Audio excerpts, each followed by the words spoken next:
ನಮಸ್ಕಾರ. ರಿವ್ಯೂ ಚಾನಲ್ಗೆ ಸ್ವಾಗತ. ನಾನು ಸೌಖ್ಯ ಗಾಂವ್ಕರ್. ಜಮೀರ್ ಅಹಮದ್ ಖಾನ್ ಅವರು ಕಾಂಗ್ರೆಸ್ನಿಂದಾನೇ ಉಚ್ಚಾಟನೆ ಆಗ್ತಾರ ಅಂಥದ್ದೇ ಬೆಳವಣಿಗೆ ಆಡಿಯೋ ಬ್ಲಾಸ್ಟ್ ಬೆನ್ನಲ್ಲೇ ನಡೀತಾ ಇದೆ. ಈಗ ಸಿದ್ದರಾಮಯ್ಯನವರು ಕೂಡ ಜಮೀರ್ ಅಹಮದ್ ಖಾನ್ಗೆ ಈಗ ಶಾಕ್ ಕೊಟ್ಟಿದ್ದಾರೆ ಅನ್ನೋದು ಗೊತ್ತಾಗ್ತಿದೆ. ಏನು ಕಥೆ, ಡೆಲ್ಲಿಗೆ ಶಿಫ್ಟ್ ಆಗಿದೆ ಇದೆಲ್ಲ ವಿಚಾರ. ಅಸಲಿಯತ್ತು ಆಡಿಯೋ AI ಅಂತ ಜಮೀರ್ ಅಹಮದ್ ಖಾನ್ ಅವ್ರು ಹೇಳ್ತಿದ್ದಾರೆ. ಮತ್ತು ಆ ಆಡಿಯೋದಲ್ಲಿದ್ದಂತಹ ಇನ್ನೊಬ್ಬ ವ್ಯಕ್ತಿ ಕೂಡ ಅದನ್ನೇ ಹೇಳ್ತಾ ಇರೋದು. ಇದರ ಬೆನ್ನಲ್ಲೇ ಅದರ ಸತ್ಯಾಸತ್ಯತೆ ಪರಿಶೀಲನೆ ಈಗ ಶುರುವಾಗಿದೆ. ಮತ್ತು ಆ್ಯಕ್ಷನ್ ಬಗ್ಗೆ ಏನು ಡೆವಲಪ್ಮೆಂಟ್ ಎಲ್ಲ ಡೀಟೇಲ್ಸ್ ಇಡ್ತಾ ಹೋಗ್ತೀವಿ. ಜಮೀರ್ ಅಹಮದ್ ಖಾನ್ ಮುಂದೇನೋ ಹಾಗಾದರೆ ಇದು ಪಕ್ಷಕ್ಕೆಷ್ಟು ಕಾಸ್ಟ್ಲಿ, ಇದರ ಮುಂದಿನ ಪರಿಣಾಮಗಳು ಎಷ್ಟು ಗಂಭೀರ ಸ್ವರೂಪದ್ದಾಗಿರುತ್ತೆ. ಸಿದ್ದರಾಮಯ್ಯನವರು ಜಾತಿ ಗಣತಿ ಲೆಕ್ಕ ಬೇರೆ ಹೊರಗಡೆ ಇಟ್ಟಿರೋ ಹೊತ್ತಲ್ಲಿ ನೋಡ್ತಾ ಹೋಗೋಣ. One by one. ಮಿಸ್ ಮಾಡಿದೆ ನಮ್ಮ ಚಾನಲ್ನ ಸಬ್ಸ್ಕ್ರೈಬ್ ಮಾಡಿ, ನಿಮ್ಮ ಅಭಿಪ್ರಾಯ ಕಮೆಂಟ್ ಮಾಡಿ ತಿಳಿಸಿ. ಎಸ್ ವೀಕ್ಷಕರೇ, ಆ್ಯಸ್ ಎಕ್ಸ್ಪೆಕ್ಟೆಡ್ ಅದೇ ಆಗ್ತಾ ಇದೆ. ಜಮೀರ್ ಅವರ ಆಡಿಯೋ ಬ್ಲಾಸ್ಟ್ ಆಯಿತು. ಈಗ ಎರಡನೇ ಆಡಿಯೋನೂ ಬ್ಲಾಸ್ಟ್ ಆಗಿದೆ. ಅವರದ್ದು ಅಂತ ಹೇಳಲಾಗಿದ್ದು, ಜಮೀರ್ ಅವರದ್ದು ಅಂತ ವೈರಲ್ ಆಗ್ತಿದೆ, ಬಟ್ ಅವರದ್ದು ಅಂತ ಹೇಳಲಾಗ್ತಿದೆ. ಅದು AI ನಮ್ದಲ್ಲ, ಫೇಕು ಅಂತ ಹೇಳ್ತಿದ್ದಾರೆ. ಸತ್ಯಾಸತ್ಯತೆ ಇನ್ನೇನು ಅದೇನೋ ದೊಡ್ಡ ವಿಷಯ ಅಲ್ವಲ್ಲ. FSL ಆಡಿಯೋ ಮ್ಯಾಚ್ ಮೂಲಕ ಎಷ್ಟೇ ಮುಂದುವರೆದಿರಲಿ AI ಆಡಿಯೋ ಮತ್ತೊಂದು ಅನ್ಬೋದು, ಆದರೆ ಕಂಡುಹಿಡಿಯೋದಕ್ಕೂ ಅಷ್ಟೇ ಮುಂದುವರೆದ ಟೆಕ್ನಾಲಜಿಗಳಿವೆ, ಅದನ್ನು ಕನ್ಫರ್ಮ್ ಮಾಡ್ತಾರೆ ಅಲ್ವಾ. ಈಗ ಸದ್ಯಕ್ಕೆ ಜಮೀರ್ ಅಹಮದ್ ಖಾನ್ ಅವ್ರಿಗೆ ಕುತ್ತಿಗೆಗೆ ಬರ್ತಾ ಇದೆ ವಿಷಯ.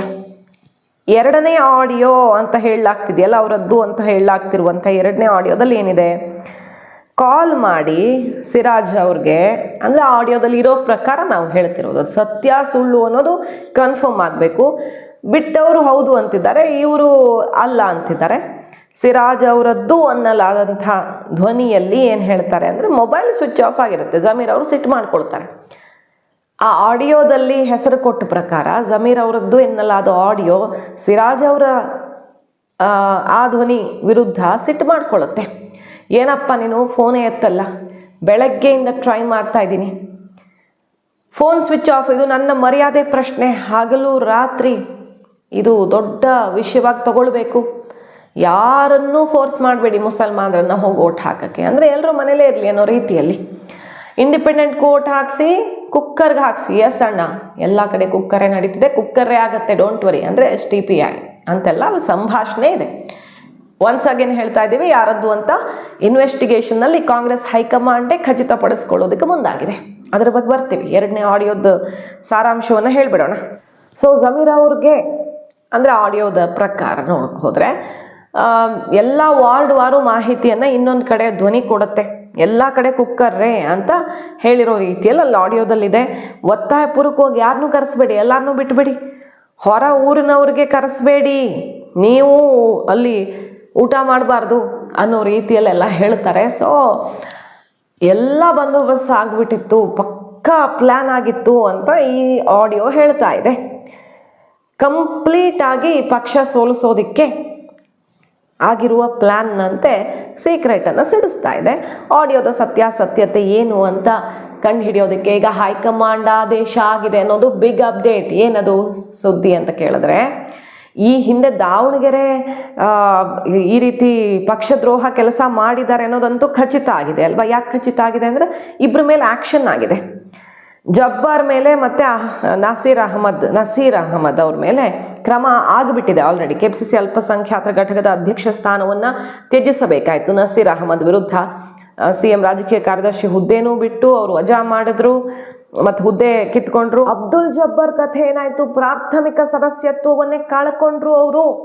ದಾವಣಗೆರೆಯಲ್ಲಿ ಪಕ್ಷ ವಿರೋಧಿ ಚಟುವಟಿಕೆ ಪ್ರೂವ್ ಆಯಿತು. ಕಾಂಗ್ರೆಸ್ ಹೈಕಮಾಂಡ್ ಆ ಸಾಕ್ಷಿಯನ್ನು ಒಪ್ಪಿಕೊಳ್ತು. ಸೊ ಇಬ್ಬರ ತಲೆದಂಡ ಆಯಿತು. ಕಂಪ್ಲೀಟಾಗಿ ಪಕ್ಷದ ಸದಸ್ಯತ್ವ ಕಳ್ಕೊಳ್ಳೋ ತನಕ ಆ್ಯಕ್ಷನ್ ಆಯಿತು.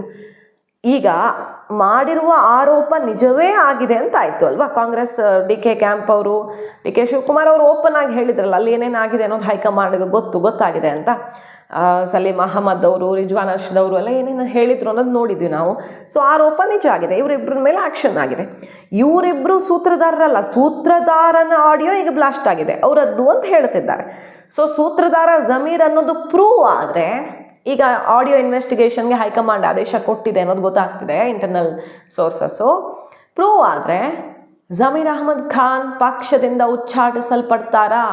ಜಮೀರ್ ಅಹಮದ್ ಖಾನ್ ಅವರನ್ನು ಕಾಂಗ್ರೆಸ್ನಿಂದ ಹೊರ ಹಾಕಲೇಬೇಕಾಗತ್ತೆ ರಾಹುಲ್ ಗಾಂಧಿಯವರು. ಅಂಥದ್ದೊಂದು ದೊಡ್ಡ ವಿಷಯ ಆಗ್ಬಿಡುತ್ತೆ. ಪಕ್ಷದ್ರೋಹ ಮಾಡ್ತಾರೆ, ಪಕ್ಷದ ವಿರುದ್ಧ ಮುಸಲ್ಮಾನರನ್ನ ಎತ್ತು ಕಟ್ತಾರೆ ಅಂದರೆ. ಯಾಕಂದರೆ ಕಾಂಗ್ರೆಸ್ಗೆ ಇದು ಸುಮಾರು ರಾಜ್ಯಗಳಲ್ಲಾಗಿದೆ. ಎಲ್ಲಿ ಮುಸಲ್ಮಾನ್ ವೋಟ್ ಬ್ಯಾಂಕ್ ಒಡೀತಲ್ಲ, ಅಸ್ಸಾಮು, ಸುಮಾರು ಬೇರೆ ಬೇರೆ ರಾಜ್ಯಗಳ ಎಕ್ಸಾಂಪಲ್ಸ್ ತಗೊಂಡ್ರೆ, ಎಲ್ಲಿ ಕಾಂಗ್ರೆಸ್ನ ನಾಯಕರು ಸಿಡಿದಿದ್ರು, ಎಲ್ಲಿ MIM ಬಂತು, ಆ ರೀತಿ ಮುಸ್ಲಿಂ ವೋಟ್ ಬ್ಯಾಂಕಲ್ಲಿ ಎಲ್ಲಿ ವಿಭಜನೆ ಆಗಿದೆಯೋ ಅಲ್ಲೆಲ್ಲ ಕಾಂಗ್ರೆಸ್ಗೆ ಹೊಡ್ತಾ ಬಿದ್ದಿದೆ. ಸೊ ಇಲ್ಲಿ ಕರ್ನಾಟಕದಲ್ಲಿ ಕಾಂಗ್ರೆಸ್ನ ನೆಲೆಯನ್ನು ನಡುಗಿಸಬಹುದು ಇದೊಂದು ಬೆಳವಣಿಗೆ. ಹಾಗಾಗಿ ಜಮೀರ್ ಅವ್ರ ಮೇಲೆ ಕ್ರಮ ತಗೊಳ್ಳೇಬೇಕಾಗತ್ತೆ ಪ್ರೂವ್ ಆದರೆ. ಈಗ ಕಂಪ್ಲೇಂಟ್ ಆಗಿದೆ, ಜಮೀರ್ ಅವ್ರ ವಿರುದ್ಧ ತಕ್ಷಣ ಆ್ಯಕ್ಷನ್ ಆಗಬೇಕು, ಅವರನ್ನು ಪಕ್ಷದಿಂದ ಹೊರ ಹಾಕಿ ಅಂತಾನೆ ಕಂಪ್ಲೇಂಟ್ ಆಗಿದೆ. ಕಾಂಗ್ರೆಸ್ ಸಮಿತಿ ಉಪಾಧ್ಯಕ್ಷರು, ಕೆಲವು ನಾಯಕರುಗಳು ಎಲ್ಲ, ಬೆಂಗಳೂರು ಪಶ್ಚಿಮ ಜಿಲ್ಲಾ ಕಾಂಗ್ರೆಸ್ ಸಮಿತಿ ಉಪಾಧ್ಯಕ್ಷ ಕುಶಾಲ್ ಹುರ್ವೇಗೌಡ ಸೇರಿದಂತೆ ಸುಮಾರು ಜನ ಎಲ್ಲ ಕಂಪ್ಲೇಂಟ್ ಮಾಡಿದ್ದಾರೆ. ಹೈಕಮಾಂಡ್ಗೆ ಕಂಪ್ಲೇಂಟೇ ಹೋಗ್ಬಿಟ್ಟಿದೆ. ಖರ್ಗೆ ಅವ್ರಿಗೆ ಸಾಕ್ಷಿ ಕಳಿಸ್ಕೊಟ್ಟಿದ್ದಾರೆ, ರಣದೀಪ್ ಸುರ್ಜೇವಾಲಾ ಅವ್ರಿಗೂ ಕೂಡ ಸಾಕ್ಷಿ ಕೊಟ್ಟು ಅವರ ಮೂಲಕವೇ ಹೈಕಮಾಂಡ್ಗೆ ಎಲ್ಲ ದಾಖಲೆಯನ್ನು ತಲುಪಿಸ್ತಿದ್ದಾರೆ. ಕಾಂಗ್ರೆಸ್ ಪಕ್ಷದ ವಿರುದ್ಧ ಕೆಲಸ ಮಾಡೋದಕ್ಕೆ ಇನ್ನೂ ಏನೇನು ಸಾಕ್ಷಿ ಇದೆ, ದುಡ್ಡು ಹಂಚಿರೋದು, ಆಡಿಯೋ ಮತ್ತೊಂದು ಎಲ್ಲ ಕಳಿಸ್ಕೊಟ್ಟಿದ್ದಾರೆ ಅವ್ರ ಹತ್ರ ಇರೋದನ್ನೆಲ್ಲ. ದೂರವಾಣಿ ಸಂಭಾಷಣೆ ಬಗ್ಗೆ ಈಗ ಹೈಕಮಾಂಡ್ ಕೂಡ ಮಾಹಿತಿಯನ್ನು ಪಡ್ಕೊಂಡಿದೆ ಅನ್ನೋದು ಈಗ ಲೇಟೆಸ್ಟ್ ಡೆವಲಪ್ಮೆಂಟ್ ಸಿಗ್ತಿರೋದು. ಇದರ ಸತ್ಯಾಸತ್ಯತೆ ಏನು, ಫೇಕ್ ಆಡಿಯೋನ ಇಲ್ವಾ ಅಂತ ತಕ್ಷಣ ಅದನ್ನು ಪ್ರೂವ್ ಮಾಡೋದಕ್ಕೆ ರೆಕಾರ್ಡಿಂಗ್ ಧ್ವನಿ ಜಮೀರ್ ಅಹಮದ್ ಖಾನ್ ಅವರದ್ದು ಅಂತ ದೃಢಪಟ್ಟರೆ ಮಾತ್ರ ತಕ್ಷಣ ಅವ್ರನ್ನ ಪಕ್ಷದಿಂದ ಹೊರ ಹಾಕಿ ಅಂತಾನೆ ಈಗ ದೂರು ಸಲ್ಲಿಕೆಯಾಗಿರೋದು. ಸೊ ದೂರು ಸಲ್ಲಿಕೆ ಆಗ್ತಾ ಇದ್ದ ಹಾಗೆ ಆಕ್ಷನ್ಗೆ ಮುಂದಾಗಿದೆ ಕೆಪಿಸಿಸಿಯಿಂದ ಹಾಗೂ ಪ್ರಮುಖ ರಾಜ್ಯ ನಾಯಕರಿಂದ ಆಡಿಯೋವನ್ನ ತರಿಸ್ಕೊಂಡು ಕಾಂಗ್ರೆಸ್ ಹೈಕಮಾಂಡ್ ಮಾಹಿತಿ ಪಡೆದಿದೆ ಅನ್ನೋದು ಗೊತ್ತಾಗ್ತಿದೆ. ಅಂದರೆ ಇಲ್ಲಿಂದ ಇನ್ಫಾರ್ಮೇಷನ್ ಹೋಯ್ತು, ಕೆಲವರು ದೂರು ಕೊಟ್ರಲ್ಲ, ಅದಾಗ್ತಿದ್ದಂಗೆ ಹಲವಾರು ಸೀನಿಯರ್ಸ್ ಒಪಿನಿಯನನ್ನು ಕೇಳಿದ್ದಾರೆ. ಒನ್ ಸೈಡೆಡ್ ಆಗಬಾರ್ದಲ್ಲ ಅನ್ನೋ ಕಾರಣಕ್ಕೆ ಸೀನಿಯರ್ಸ್ಗೆ ಕಾಲ್ ಮಾಡಿ ಸುರ್ಜೇವಾಲಾ ಮತ್ತು ಇತರರು ಹೈಕಮಾಂಡ್ನಿಂದ ಕಾಲ್ ಮಾಡಿ ವಿಚಾರಿಸಿದ್ದಾರೆ. ಸಚಿವ ಸ್ಥಾನದ ಲಾಭಿಯಲ್ಲಿದ್ದಾರೆ, DCM ಸ್ಥಾನಕ್ಕೆ ಬೇಕು ಅಂತಿದ್ದಾರೆ. ಆದರೆ ಈಗ ಸಿದ್ದರಾಮಯ್ಯನವರು ಕೂಡ ಶಾಕ್ ಕೊಟ್ಟಿದ್ದಾರೆ ಜಮೀರ್ ಅವ್ರಿಗೆ. ಯಾಕಂದರೆ ಕರೆಯೋಕ್ಕಿಂತ ಮುಂಚೆನೇ ಶೋಕಾಸ್ ನೋಟಿಸು ಮತ್ತೊಂದೊಂದು ಕರೆಯೋಕ್ಕಿಂತ ಮುಂಚೆನೇ ಸಿದ್ದರಾಮಯ್ಯನವ್ರ ಹತ್ರ ಓಡಿದ್ದಾರೆ. ಬೆಳಗ್ಗೆನೆ ಜಮೀರ್ ಅವರು ಹೋಗಿ ಸಮಜಾಯಿಷಿ ಕೊಟ್ಟಿದ್ದಾರೆ, ಎಕ್ಸ್ಪ್ಲನೇಷನ್ ಎಲ್ಲ ಮಾಡಿ ಬಂದಿದ್ದಾರೆ. ಸಿದ್ದರಾಮಯ್ಯನವರು ಒಂದೂ ಮಾತಾಡಿಲ್ಲ ಜಮೀರ್ ಅವರೇ ಎದುರು. ಸಿದ್ದರಾಮಯ್ಯನವರು ಕೂಡ ದಾವಣಗೆರೆ ಎಲೆಕ್ಷನ್ ಟೈಮಲ್ಲಿ ಸಿಟ್ಟಾಗಿದ್ರು, ನೆನಪಿದೆ ಅಲ್ವಾ? ಈಗ ಯಾಕೆ ವಿರೋಧ, ಎಲ್ಲರ ಮುಂದೆನೇ ಕ್ಯಾಂಡಿಡೇಟ್ ಫೈನಲ್ ಆಗಿದೆ, ಅಂಥದ್ರಲ್ಲಿ ಈಗ ಯಾಕೆ ಮುಸ್ಲಿಮರ ವಿರೋಧ ಅಂತ ಸಿಟ್ಟು ಮಾಡ್ಕೊಂಡಿದ್ರು. ಮಲ್ಲಿಕಾರ್ಜುನ್ ಅವ್ರಿಗೆ ಹಿನ್ನಡೆ ಆಗತ್ತೆ ಅನ್ನೋದು ಆಲ್ಮೋಸ್ಟ್ ಹಾಗೆ ಸುದ್ದಿ ಆಗ್ಬಿಟ್ಟಿತ್ತು. ಕಡೆಗೆ ಜಸ್ಟ್ ಪಾಸ್ ಆದರು ಸಮರ್ಥ ಅವರು, ಜಸ್ಟ್ ಪಾಸ್ ಅನ್ನೋ ರೀತಿಯಲ್ಲಿ ಗೆದ್ದಿದ್ದಾಯ್ತಲ್ವಾ. ಸಿದ್ದರಾಮಯ್ಯನವ್ರಿಗೂ ಇರಿಸು ಮುರುಸಾಗಿತ್ತು, ಇಲ್ಲಿ ಪಕ್ಷ ವಿರೋಧಿ ಚಟುವಟಿಕೆ ಆಗಿದೆ ಅನ್ನೋದನ್ನು ಸಿದ್ದರಾಮಯ್ಯನವರು ಕೂಡ ಒಪ್ಕೊಂಡಿದ್ರು, ಎಲ್ಲ ನಾಯಕರು ಹೇಳಿದ್ರು. ಈಗ ಜಮೀರ್ ಎಕ್ಸ್ಪ್ಲನೇಷನ್ ಕೇಳಿಸ್ಕೊಂಡು ಒಂದೇ ಒಂದು ರಿಯಾಕ್ಷನ್ ಕೊಟ್ಟಿಲ್ಲ ಸಿದ್ದರಾಮಯ್ಯನವರು ಅನ್ನೋದು ಗೊತ್ತಾಗ್ತಿದೆ. ಮತ್ತು ಡೆಲ್ಲಿಗೆ ಹೋದ್ರು ಜಮೀರ್ ಅಹಮದ್ ಖಾನ್ ಅಂತ ಹೇಳಲಾಗಿತ್ತು. ಡೆಲ್ಲಿಗೆ ಕರ್ಕೊಂಡು ಹೋಗಿಲ್ಲ ಸಿದ್ದರಾಮಯ್ಯನವರು, ಜಮೀರ್ ಅವ್ರನ್ನ ಬಿಟ್ಟು ಹೋಗಿದ್ದಾರೆ ಅನ್ನೋದು ಗೊತ್ತಾಗ್ತಿದೆ ಈಗ. ಯಾಕಂದರೆ ಅವರು ತಲೆ ಉಳಿಸೋದೇ ಆಗಿದ್ರೆ ಈ ತುಂಬ ಮೇಜರ್ ಡೆವಲಪ್ಮೆಂಟು, ಅದು ಹಂಗಲ್ಲ ಹಿಂಗೆ ಅಂತ ಒಂದು ಸಮಜಾಯಿಷಿಗಾದರೂ ಜಮೀರ್ ಅವ್ರನ್ನ ಇವತ್ತು ಹೋಗುವಾಗ ಕರ್ಕೊಂಡು ಹೋಗ್ಬೋದಿತ್ತು. ಸುಮಾರು ಜನ ಆಪ್ತರ ಪರವಾಗೆಲ್ಲ ಕಡೆಗೂ ಸಿದ್ದರಾಮಯ್ಯನವರು ಮಾತಾಡೋಕೆ ಹೋಗಿದ್ದಾರೆ.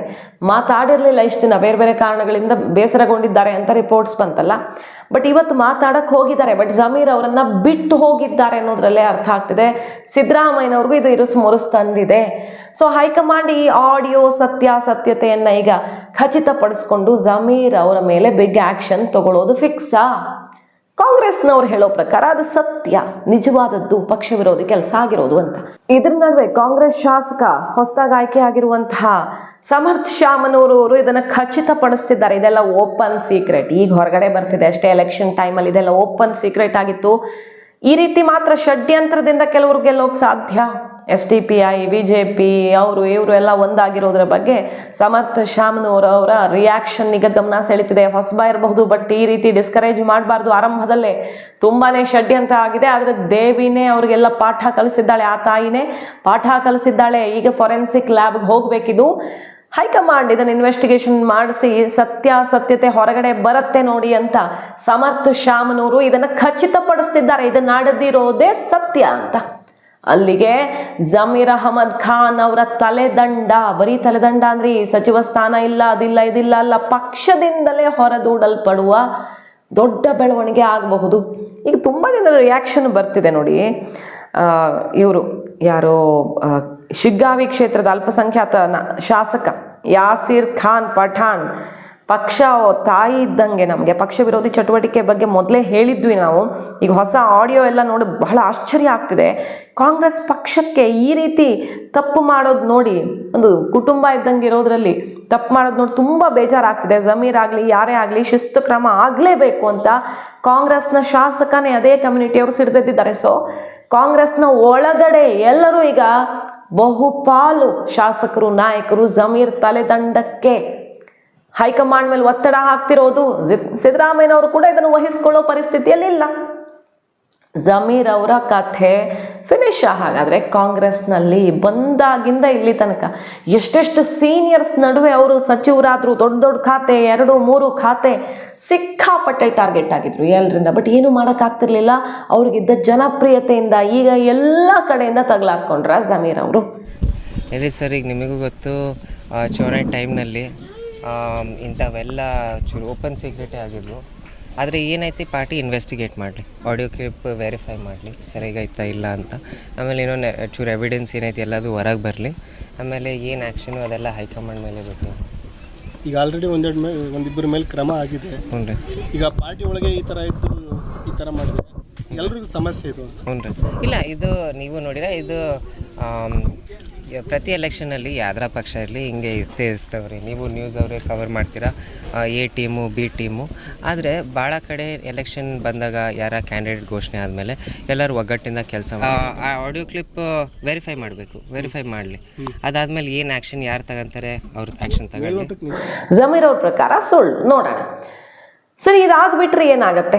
ನಂಬರ್ 1, ಕುಮಾರಸ್ವಾಮಿ ಅವ್ರೇನಾದರೂ ಕರ್ಕೊಳ್ತಾರ ಜಮೀರ್ ಅವ್ರನ್ನ? ಆ ಟಾಕ್ ಶುರುವಾಗಿತ್ತು. ಕುಮಾರಸ್ವಾಮಿ ಅವ್ರನ್ನ ಭೇಟಿಯಾಗಿದ್ದಾರೆ ಜಮೀರ್ ಅಹಮದ್ ಖಾನ್ ಅಂತ ಟಾಕ್ ಶುರುವಾಗಿತ್ತು.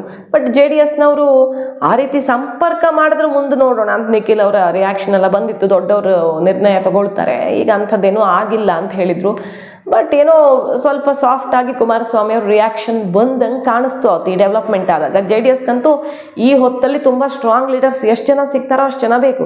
BJPಯಲ್ಲಿರುವಂಥ ನಾಯಕರನ್ನ ಸೆಳ್ಕೊಳ್ತಿದೆ JDS. ಮಿತ್ರ ಪಕ್ಷ ಆದರೂ ನೋಡ್ತಾ ಇದ್ದೀವಿ, ಅಖಂಡ ಶ್ರೀನಿವಾಸ ಮೂರ್ತಿ ಅಂತ. ಈ ಕಾಂಗ್ರೆಸ್ನಲ್ಲಿರೋರ ಮೇಲೂ ಕೆಲವರಿಗೆ ಬಲೆ ಬೀಸೋ ಪ್ರಯತ್ನ ಆಗ್ತಿದೆ ಅನ್ನೋದೆಲ್ಲ ಇದೆ.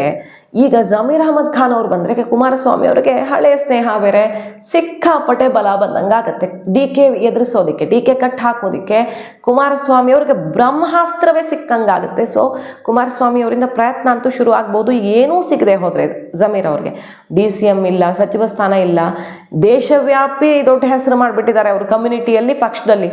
ಅಂಥವ್ರಿಗೆ ಏನೂ ಇಲ್ಲದೆ ಮೂಲೆಯಲ್ಲಿ ಕೂರಿಸ್ಬಿಟ್ರೆ ಸುಮ್ಮನಿರ್ತಾರೆ ಅವರು? ತನ್ನ ತಾಕತ್ತು ತೋರ್ಸಕ್ಕೆ ಹೋಗ್ತಾರೆ. ಇನ್ಫ್ಯಾಕ್ಟ್ ಈಗ ಅವ್ರ ತಾಕತ್ತು ಜಾಸ್ತಿನೇ ಇದೆ. ಯಾಕೆ ಹೇಳಿ? ಸಿದ್ದರಾಮಯ್ಯನವ್ರು ಅಂಥ ಅಸ್ತ್ರ ಕೊಟ್ಟು ಹೋಗಿದ್ದಾರೆ. ಮುಸಲ್ಮಾನರೇ ನಂಬರ್ 1 ದೇಶದಲ್ಲಿ, ರಾಜ್ಯದಲ್ಲಿ 80 ಲಕ್ಷ. ಮೊನ್ನೆ ಎಷ್ಟು ಜಾತಿ ಗಣತಿ ರಿಪೋರ್ಟ್ ಸಬ್ಮಿಟ್ ಆಯ್ತಲ್ಲ, ಲೀಕ್ ಆಯ್ತಲ್ಲ, ಅವರೇ ನಂಬರ್ 1. ಸೆಕೆಂಡ್ ಲಿಂಗಾಯತರು, ಆಮೇಲೆ ಒಕ್ಕಲಿಗರು ಅನ್ನೋ ಥರ ನಂಬರ್ ಬೇರೆ ಇರೋದ್ರಿಂದ ಆ ನಂಬರ್ ಆಧಾರದಲ್ಲಿ ಜಮೀರ್ ಅವ್ರು ಏನು ಬೇಕಾದರೂ ಮಾಡ್ಬೋದು. ಹೊಸ ಪಕ್ಷ ಕಟ್ಬೋದು, ಇಲ್ಲ ಮುಸಲ್ಮಾನ್ ಪಕ್ಷಗಳೇ ಇದ್ದಾವಲ್ಲ ಆ ಪಕ್ಷಕ್ಕೆ ಕೈ ಜೋಡಿಸಬಹುದು. ಇದನ್ನ ನಾವು ಆಲ್ರೆಡಿ ರಿಪೋರ್ಟ್ ಮಾಡಿದ್ವಿ. ಜಮೀರ್ ಅಹಮದ್ ಖಾನ್ ಪರವಾಗಿ ಬ್ಯಾಟ್ ಬೀಸಿದಂಥ ಮುಸ್ಲಿಂ ನಾಯಕರು ಈ ಇನ್ಸಿಡೆಂಟ್ ಎಲ್ಲ ಆದಾಗ, ದಾವಣಗೆರೆ ಜಟಾಪಟಿ ಆದಾಗ ಏನು ಹೇಳಿದ್ರು, ಕ್ವಿಕ್ ಆಗಿ ಹೇಳ್ಬಿಡ್ತೀನಿ. ಇದ್ರ ಬಗ್ಗೆ ನಾನು ಆಲ್ರೆಡಿ ರಿಪೋರ್ಟ್ ಇಟ್ಟಿದ್ದೆ. 9 ತಿಂಗಳಲ್ಲಿ ಕೇಜ್ರಿವಾಲ್ ಬಂದು CM ಆಗ್ತಾರೆ ಅಂದರೆ ಇನ್ನು 2 ವರ್ಷ ಇದೆ. ಜಮೀರ್ ಅಹಮದ್ ಖಾನ್ ಅವರು ಯಾಕೆ ಒಂದು ಹೊಸ ಪಕ್ಷ ಕಟ್ಟಬಾರ್ದು ಅನ್ನೋ ರೀತಿಯ ರಿಯಾಕ್ಷನ್ಗಳು ಬಂದಿದ್ವು, ನೆನಪು ಮಾಡ್ಕೊಳ್ಬಹುದು. ಹಾಗಾಗಿ ಜಮೀರ್ ಅವರು ಹೊಸ ದಾರಿ ಹಿಡಿಬಹುದು. ಅದು JDS ಕಡೆಗೋ ಇಲ್ಲ ಕಂಪ್ಲೀಟಾಗಿ ಪರ್ಯಾಯ ಶಕ್ತಿಯ ಕಡೆಗೋ ಅನ್ನೋದನ್ನು ಗಮನಿಸಬಹುದು. ಇದರಿಂದ ಕಾಂಗ್ರೆಸ್ಗೆ ನಷ್ಟವಾಗೋದ್ರಲ್ಲಂತೂ ಡೌಟೇ ಇಲ್ಲ. ಯಾಕಂದರೆ ಕರ್ನಾಟಕ ಕಾಂಗ್ರೆಸ್ಗೆ ಖಂಡಿತವಾಗಿಯೂ ಜಮೀರ್ ಅವರು ಒಂದು ದೊಡ್ಡ ಬಲವಾಗಿದ್ದರು. ಸಿದ್ದರಾಮಯ್ಯನವರು ಇರೋ ತನಕ ಅವರಿಂದ ಬಹಳ ಅನುಕೂಲಗಳಾಗಿವೆ ಪಕ್ಷಕ್ಕೆ, ಹೈಕಮಾಂಡ್ಗೂ ಗೊತ್ತದು. ಆದರೆ ಪಕ್ಷ ವಿರೋಧಿ ಚಟುವಟಿಕೆ ಪ್ರೂವ್ ಆದಮೇಲೆ ಅವ್ರನ್ನ ಇಟ್ಕೊಳ್ಳೋಕ್ಕೆ ಕಾಂಗ್ರೆಸ್ ಒಪ್ಪಲ್ಲ. ಅದು ಮುಜುಗರಕ್ಕೆ ಕಾರಣ ಆಗುತ್ತೆ, ಮುಖಭಂಗ ಆಗುತ್ತೆ ಕಾಂಗ್ರೆಸ್ಗೆ ಅಂಥವ್ರನ್ನೆಲ್ಲ ಇಟ್ಕೊಂಡಿದೆ ಅಂತ. ಹಾಗಾಗಿ ಕರ್ನಾಟಕ ಕಾಂಗ್ರೆಸ್ನ ವೋಟ್ ಬ್ಯಾಂಕ್ಗೆ ಕೊಡಲಿ ಪೆಟ್ಟು ಬೀಳುತ್ತಾ ಅನ್ನೋ ಮಟ್ಟಿಗಿನ ಬೆಳವಣಿಗೆ ಆಗ್ತಿದೆ. मंसूर के वार्ड से अब और वार्ड नंबर 14 में ओवरऑल कैसा है? कुकर कुकर खाली कुकर हमें खाली कुकर को बनी कुकर मगर परसेंटेज नहीं हुआ करते 12.5 तक 27% में खाली 9% मुसलमान का को घर के बाहर नहीं निकलना क्या? नहीं हमें बोल रहे ना सर जुलूम कर को बुला ले कौन को कहा बाद रात को बाहर गाँव में रह को बुलाओ को कर बोलिया बाहर गाँव में रह किसी भी हर किस बुलाओ को जुलूम कर को घर ने जाकर ऑटो में बैठा ले कौन को उन्हों हो को आए तो वोट कराओ उन्हों को नहीं आए तो छोड़ डालो कर बोला सर हाँ हाँ वैसा करो वही साथ करा सर वही साथ ಕಾದ್ ನೋಡೋಣ. ಮಾಹಿತಿ ಇಷ್ಟ ಆಗಿದ್ರೆ ಮಿಸ್ ಮಾಡಿದ್ರೆ ನಮ್ಮ ಚಾನಲ್ನ ಸಬ್ಸ್ಕ್ರೈಬ್ ಮಾಡಿ, ನಿಮ್ಮ ಅಭಿಪ್ರಾಯ ಕಮೆಂಟ್ ಮಾಡಿ ತಿಳಿಸಿ. Thank you.